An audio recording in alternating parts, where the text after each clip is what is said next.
Ryan, why don't you pull up Amazon's margins real quick? Well, I'd have more of a grin on my face than Stephen Hawking on Epstein's Island. I'm off as a smug cock when you said that. Wow, physical philosophy, you're not very smart at all. You screw up, cash flow kings.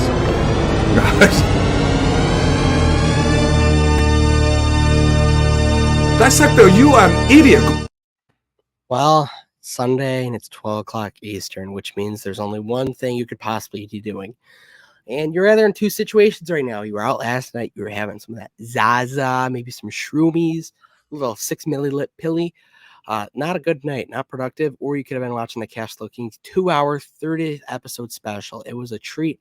Past the 9 p.m. hour, anything goes down, and it went down. So go check that out if you haven't already. This is a weekly recap where we preview earnings for the week, share buys, sells, dividends, and more, because we're about that life. We're transparent, something a lot of other finance channels can do. But Fiscal, take us away with your transactions for the week. Indeed. So you guys have probably noticed I've been a little bit more active recently, doing a lot more.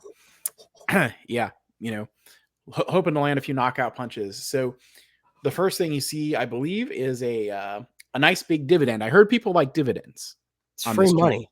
Is that true? So obviously I have a good amount of Altria Group, received $196 in dividends. You could probably buy Starbucks for the whole family on that. Yeah. Just about. You buy half the market cap with that. I'll have to share. Oh yeah, after the dip.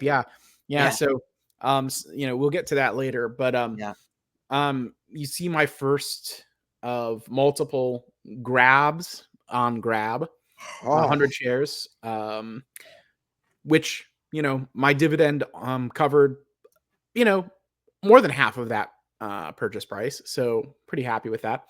Got my dividend from Verizon, $66.50. Funny enough, for like one of the more basic tier plans, like that would cover a month's bill for some of the more basic tier plans with them. There you go, free money. So like, wouldn't it be cool if you had enough Verizon stock to pay your phone bill, for example? $1 in, $1 out. That's how it is. Yeah. Wouldn't it be? I mean, it's full circle, as they say. Now here's a big mamma jamma. I got a dividend from Medical Properties Trust. I just exploded. $435. Now, this is, I think right now, my biggest, like it keeps kind of, so because Intel and MPW are both really volatile right now, depending on how much each one is up or down on the given day, they keep switching places as to which is first and second as far as size in the portfolio. But I think MPW is probably going to take the W as the number one position more or less consistently pretty soon. Cult leader. Yeah, I am the cult leader in MPW, so it ought to be my biggest position. Now, what I've done here after receiving that dividend is I decided I wanted more free money. So I did sell a call on HPQ at the $28 strike price, and I received $73.34 in net premium after regulatory fees and all that stuff. So if HPQ goes above 28 and stays there by the time this expires, I will sell 100 shares of it for $28 a share at a slight gain. And basically, I will have kept all the dividends I collected and the options premium I collected.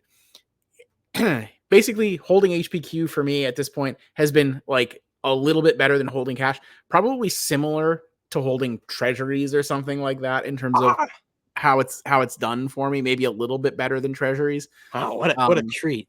Yeah. I mean, it's not great, but at the same time, it's like, it was one of those things I got into because it's like, I didn't have like a lot of really super like strong ideas at the time. And I was just like, I was kind of adding certain things just to add it.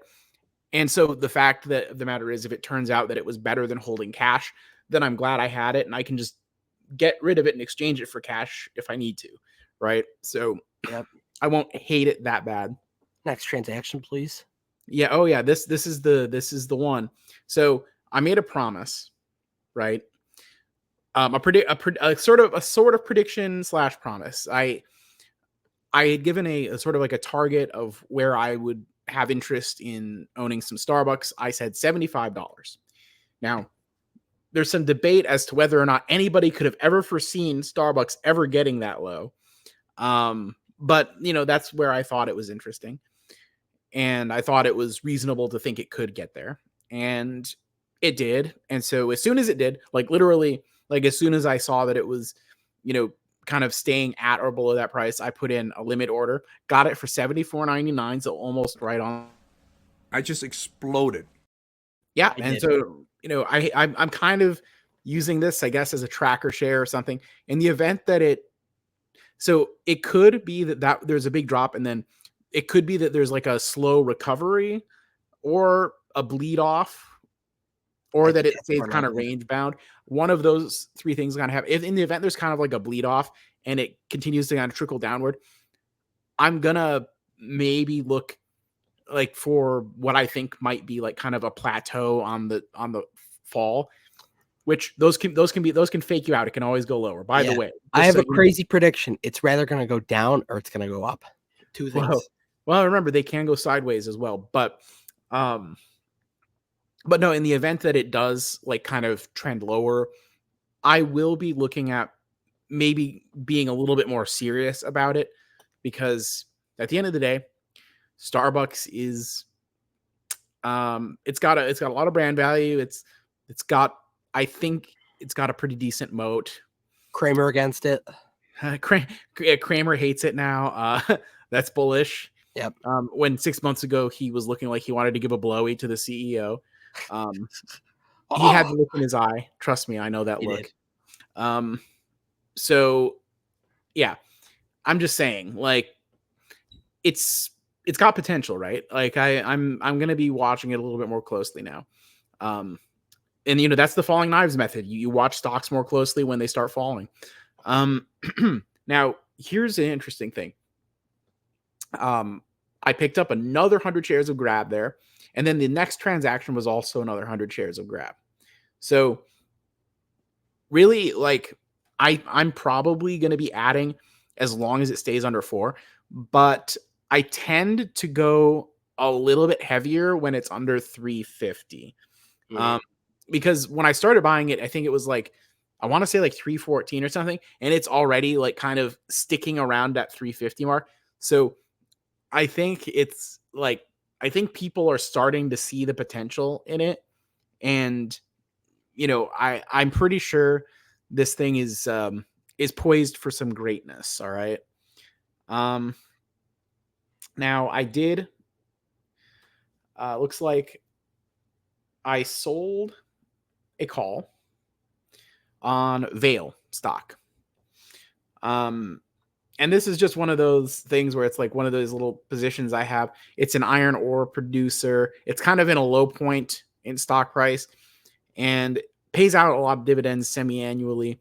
I just did this to generate a few extra bucks. I got a little over $19 net on the transaction. If the share price happens to rocket up in the next couple of weeks, I could lose the shares, but it's a super small position. Doesn't matter that much. I hope I don't lose the shares though, because it is cyclical and it probably will go up a lot in the future when I can make a lot more on it by having it. But it's income, it's free money. So one could say that. Yeah. And I want cash. I want cash now because I'm starting to see opportunity. And opportunity is, not a super common thing all the time. So you like to think, and you think like you're the prom king, right? You're the prom queen. You go into the prom room, you go to the gymnasium, and you see the prom queen. And the prom queen looking all sexy in the corner. She have a pink dress on, her breasts are looking real big. And you want that. You are the alpha male. You are like the yield max shareholder. You want the cash flow. But speaking of cash flow this week, Altria Dividend, we previewed it last week, $13.65 from them, reinvested back at $43.91. I'm likely exiting Altria mid-50s, high 50s. So I think that's fine. So I'd be happy there. Would you say if it hits like 55, you're probably like thinking, man, maybe? Yeah, probably. I'll be honest. Maybe if there's a cannabis, legalization of we've heard federal legalization in the United States would be big for it. I'd definitely exit then. Well, yeah, that would send the shares up probably. Yeah. All right, then for this week, big week of buys. First week of May. So obviously, you guys know I had to buy the Starbucks dip. I'm being conservative with it now, though. I want to see where it kind of flattens out, where it averages over the next few weeks. My rule of thumb with earnings that I've talked about is just, if you have a company where it's, very emotional earnings wise, it's probably best just to, probably best not to be, doing emotional things after, negative or positive earnings, right? Yep. So I know I'm gonna buy the dip. It's embarrassing. You guys who watch all the weekly recaps from last month of how much Starbucks I was buying in the 80s. Looking now, it's embarrassing. I will definitely have to make up that capital I spent, and I want to see where it averages out. I'm never gonna say never to it falling more. This week though, I bought one share of Starbucks at $75.89 and one more share at $73.82. Then I also previewed this on the Saturday Live. Go check it out. I sold my Berkshire Hathaway, my only stock that I owned of it, my only share. First ever stock that I ever bought, and up 92%. I'm happy with That was a Class A share, right? So you're sitting on like $500,000 or something right now. I right? needed some capital to buy the Starbucks dip, let's just say. So I just didn't see myself adding to it anytime soon. I'll buy when Warren dies or whatever, and I'll get it at a good price. But I wasn't gonna buy anymore. So I didn't foresee myself adding to it, and I figured, why not build up my cash position and prepare myself for a rough, bloody summer, as some would say. And then lastly, I put $50 more into Starbucks at $73.11. That's a little DCA there. So rough week for me. I don't even want to talk about it. But earnings, let's focus on the future. The past is the past. Earnings, big topic of conversation last week. They're kind of slowing down this week, but there are still some interesting companies. Disney definitely pops up for me. Celsius, Crocs. One does say Crocs has a moat. Will they prove it? I mean, your song says that Crocs has a moat. Yeah, you go check that out. Second half of the last show. Let me see here. Okay, all right. Oh, so you see right that Thursday?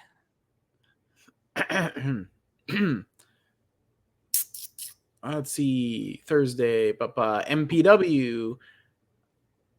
Is that the 9th Thursday? Yeah, it is. Yeah, I feel like it was I feel like it was just yesterday that you were live streaming MPW. Yeah. So, also, Kronos Group. If you're an Altria shareholder, you might care about that because they own 45%.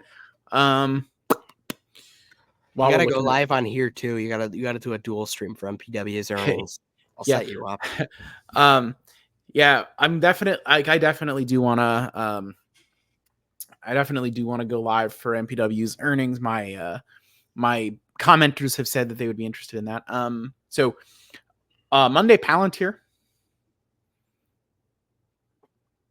I have a cool 100 shares of Palantir. So realty, not reality income. I hate to down a growth stock, but realty, not reality income. Yeah, realty income. That's going to be a quality compounder. Yeah, realty income. It's actually been having a nice little run recently. Well, get up into the high 50s. Look at that Tuesday Rivian. I'm sure Khmer will be excited about that. Well, he doesn't own it anymore, though. I thought. He might have bought back in. He's been doing. Schwab owns it. Yeah, Schwab owns that asset now. Yeah, it's Schwab. It all belongs to Schwab. Ferrari. Get a Ferraris. Ferrari. So Uber, I'm noticing on what is it, Wednesday? Yeah. So big for the grabs. Yeah. I mean, I guess since Uber is a big shareholder of Grab, they might talk about. I haven't actually considered that that Uber might discuss Grab since they own shares of it potentially.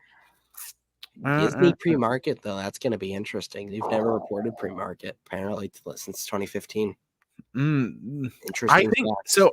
I usually think that so the way I think of it, and I might be thinking about this backwards, but I generally think that when they report the numbers pre-market and then have the call during the market, like that's usually confidence. I would want to think, like to me, like that's what MPW is doing. By the way, reporting the numbers pre-market, and then the call is at 11 a.m. So like less than halfway through the trading day, they're they're going to do their conference call. So Disney never has a normal earnings report Yeah. too. There's always something with them. yeah, and it's on Thursday, so like they're going to also give people like an extra day to trade and stew on it. Like I don't know, I feel like MPW is doing the stuff they do on purpose to try to screw the course. Yeah. I think Ed Chronos Group reports too. Big day for cannabis on Thursday. Chronos Group. Yeah, that's I mentioned that maybe we should pay attention to that because Altria owns 45%. Boring week though. Definitely. Oh, Berkshire too. It's not boring. It's Berkshire. Let's see. Anti Buffett will be interested on Wednesday. His Airbnb. What, you don't like Airbnb stock? Nah, I like Airbnb. You're not the stock. He told me to sell my HPQ and get Airbnb. Probably it would perform better. We're not in it for the quality compounders though. If I'm selling something though, it's probably not going to be for Airbnb. I might sell something for more Grab though. I'm very excited about that. I am actually Realty Income if it gets to a good price. I definitely could trim. I mean, I already have technically already have $1,000 plus worth of Realty Income. So yeah. Like what do I need more of that for? Yeah, for real. And it's not in my value account either by the way, because I don't actually believe it's gotten into deep value territory. Yeah, $10 for value. No, I'm joking. Yeah, but like $35 or something probably.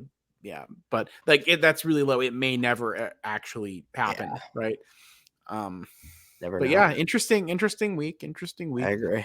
Not the most exciting, but I mean, MPW is kind of the most exciting earnings for me, so it is in a way the most exciting week for me. Fiscal will be streaming it, so be an I plan to. Yeah, I mean, granted, that's it's pretty early for me, but for MPW, I'll do it. Anything for the views. All right, thank you all for watching. Make sure to smash like and subscribe. I don't need subscriber. I don't like you. Yeah. Every Saturday, 8 p.m. Eastern, be at the Cash Lookings Live. Best place to be. Thank you guys for watching. Especially when subscribe. Buy the merch. New dividend stocks, not drugs. Give us your money. Buy the merch. And of course, cash flow is king. It is king. Oh, yeah.